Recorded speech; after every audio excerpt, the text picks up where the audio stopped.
Hello, thanks for watching again.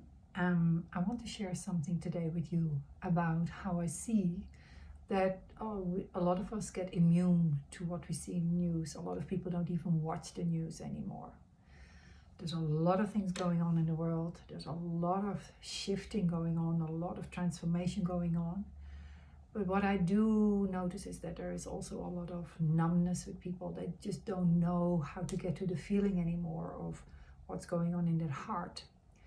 Therefore, I believe all the things that we see happening in the world that are really disastrous, so to speak, really come because there is a disconnection from the heart. So you might know that I teach yoga. I've been doing this for over 25 years, and it does help to stay connected with your body as well as that you become more aware of your thoughts, of your patterns, of your habits, and so forth. And it gives you a possibility, an opportunity to transform these. I believe if we learn how to connect more with the heart, we also become more softer in our heart. We become more compassionate. There is a balance starting to arise within ourselves when we combine the compassion and we combine the wisdom, the intuition, the inner wisdom, and so forth, the inner guidance.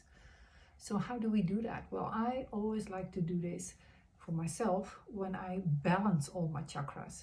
And the chakras are the energy centers in our physical body. Some of you might be completely new to this.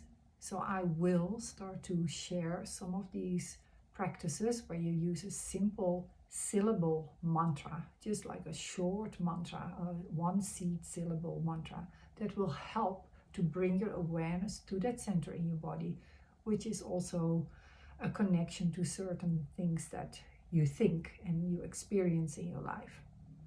But we'll go into that another time. But for today, I would really like to connect with our heart center. Our heart center is a center that is not the heart itself, but it's near the heart and it's in the spinal column. This energy center, also called Anahata chakra. In the Indian times, in the Indian philosophy and so forth, they spoke about this as well. But we live in the West and we also have a heart, but it's how do we learn to and relearn how to connect with this so we can see why we do certain things. Maybe there's an emotion behind it, or maybe we don't feel any emotion at all, but it helps us to connect more with the heart, and it might help us to make different decisions in our lives. We might also start to realize that some things that we do are not in accordance with our own values, with our own ethics, and so forth. And what we see in the world might also not be in alignment with that. So we might start to choose differently and say, perhaps, no, I won't do that because that's not in alignment with my heart. Your heart can become your compass. And this might help you to stay connected more to your own feelings, your own emotions, and also not to go over your boundaries too much, which might be your personal boundaries, but also something that you feel we shouldn't step over with other people's boundaries. We might think here about human rights, for example, animal rights, for example, rights for the planet, and so forth. We could argue that it's maybe not a right, but a responsibility for us to cultivate the heart more, right? If we want to really connect with 8 billion people on this planet, we cannot just do that from the logical mind and create borders and everything in this life. We can actually start to connect more with our heart so we can become interbeings. We can become interconnected with everything that we meet in our lives. And this might help to break down some barriers. This might help to become more aware of the pattern that we're thinking. And it might help us to slow down and to really appreciate what really matters to us in life. So let's just try, just for a very short practice, a connection with our heart. I hope you're sitting comfortably. I hope you're sitting quietly in a safe environment. And I invite you to just close your eyes for a moment and take a few deep, long breaths.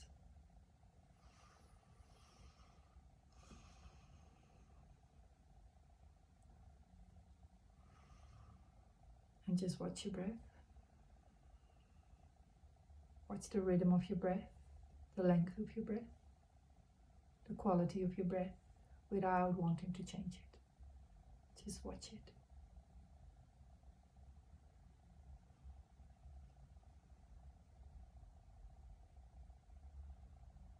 Just notice how you're sitting, or maybe you're lying down.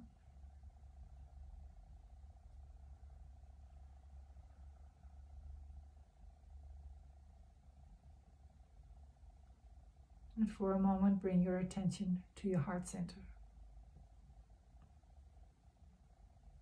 And that's the area in your ribcage, near to the heart, but in the spinal column. Breathe into this place a few times. And then gently start repeating mentally the mantra YAM. Y-A-M. YAM. Yum. Yum. Yum. Yum. Yum. And if this feels uncomfortable for you because it's a Sanskrit word or syllable that you don't know, maybe you can just repeat in your own language, your mother language, the word love. Love. Love. Love. Love.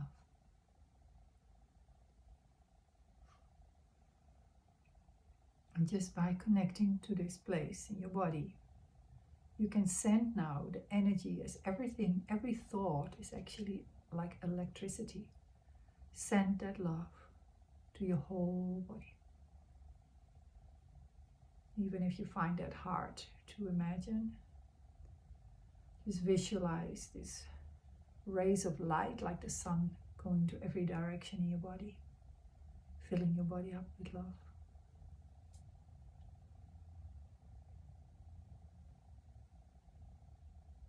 And then can you also imagine this light beaming out of your body in all directions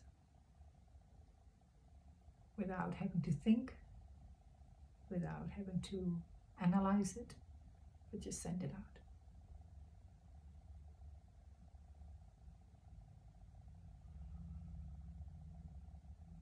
And then take a deep breath. Open your eyes if you have them closed. Maybe you want to stretch your body, or you stretch your fingers, or up your hands. Roll back your shoulders. Take a deep breath. And enjoy. Thanks for watching. I hope this was helpful. And we'll do this more. Thank you.